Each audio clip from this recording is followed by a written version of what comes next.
Simonas keliauja pas Albertą Kengšteiną. O, laiškas. Įdomu nuo ko?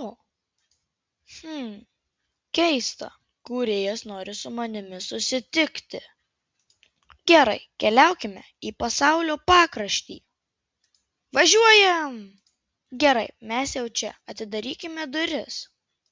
Ir įveskime šį kodą. Gerai, delno skenatorius ir trečias kambarys. Labas, Albertai. Labas, turime apie kai ką pasikalbėti. Dabar žiūrėk. Aš turiu šį pieštuką, kur kūriau šį pasaulį ir dabar nebeturiu idėjų, tai aš jį atiduodu tau ir tu kurk, kas būtų geriausiai šiam pasauliui. Tai jis išpildo norus? Taip, tik saugokis, nes jis gali padaryti daugiau negu reikia. Gerai, nupieškime portalą ir pažiūrėkime, ar jis taps tikras. Jis iš tikrųjų tikras. Keliaukime namo. Pala, čia ne namai, kur aš? Spaudžiam mygtuką, gal kitur nusiteleportuosim.